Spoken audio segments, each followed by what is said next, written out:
Tere!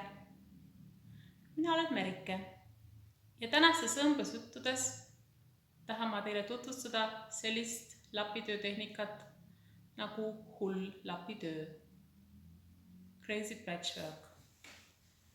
See tähendab siis seda, et riidetükid on suvaliselt omavahel kokku õmmeldud.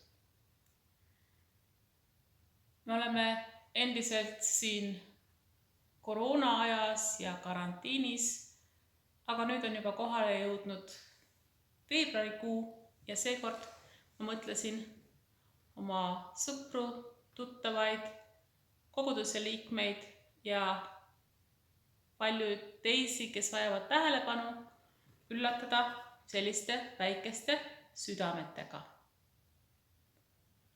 Võib-olla see on ka märk sellest, et miski meie elus ei ole perfektne ja just meie kogemused ja möödalaskmised seavadki kokku ainulaadse elumustri. Ja siis on näha, kuidas kangad on suvaliselt omavahel kokku õmmeldud.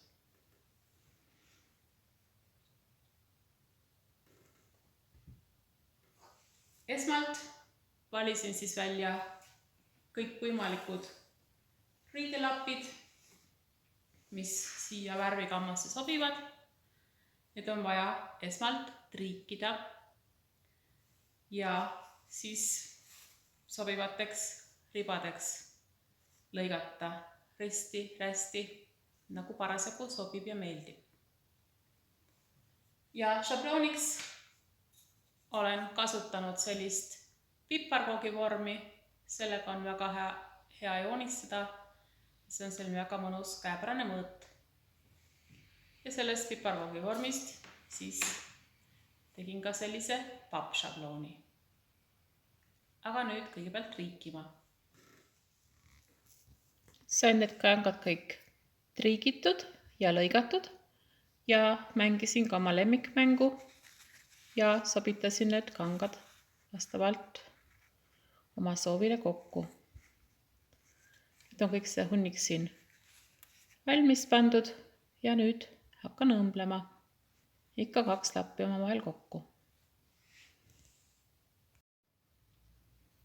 Mida päev edasi, seda rohkem rõõmu tunnen nendest värvidest, sellest särtsust, sellest energiast. Õues sajab vihma ja lund. Meil on endiselt eriolukord ja tuleb ennast lihtsalt lõbustada sellega, mis meeldib. Ja siin ma olengi siis neid lappe kokku õmmelnud ja nüüd nad ootavad triikimist. Üks uhkem kui teine. Siin on juba siis triigitud hunnik ja siin võib näha niimoodi, et näiteks see lapp on juba väga ilus. Kui on liiga suured värviplokid, siis võib ka lihtsalt läbi lõigata veel kord ja siis jälle teist värvi lappidega kokku õmmelda. Kui nüüd see lapp on juba piisavalt suur, siis on aeg vaadata, mis siia taha läheb. Ja siis ma olen joonistanudki tagumise riide peale šablooniga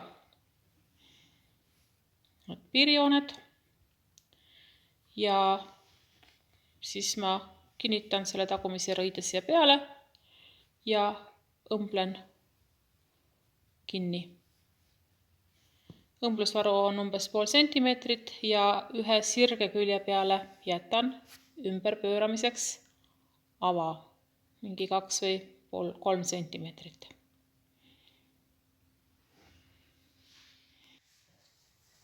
Siin on üks ports jälle õmmeldud, ma õmblen niimoodi kärjest ja seejärel lõikan need lahti,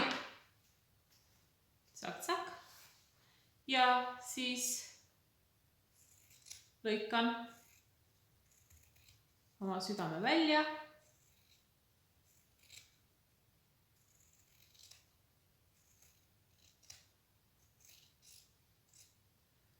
Siin, kus on see tipp, siit lõikan rohkem ära, umbes 1,5 millimeetrit jätan siia ümber pööramiseks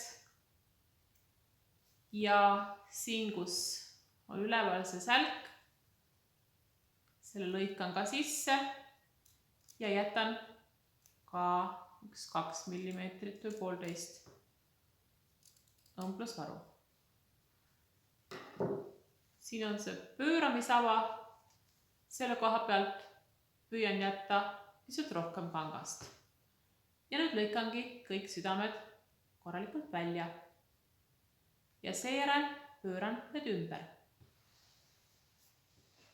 Ongi siis need südamed siin kõik valmis õmmeldud ja välja lõigatud. Nüüd ma pööran need veel ümber, kasutades selleks Hiina pulka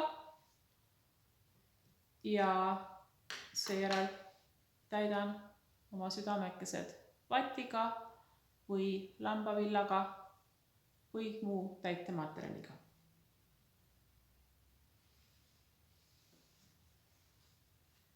Seejärel õmblen selle pööramisava veel ilusasti kinni, võimalikult nähtamatult.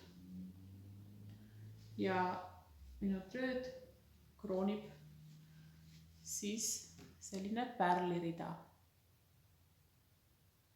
mis teeb iga südame kordumatuks ja kuidagi ilusaks.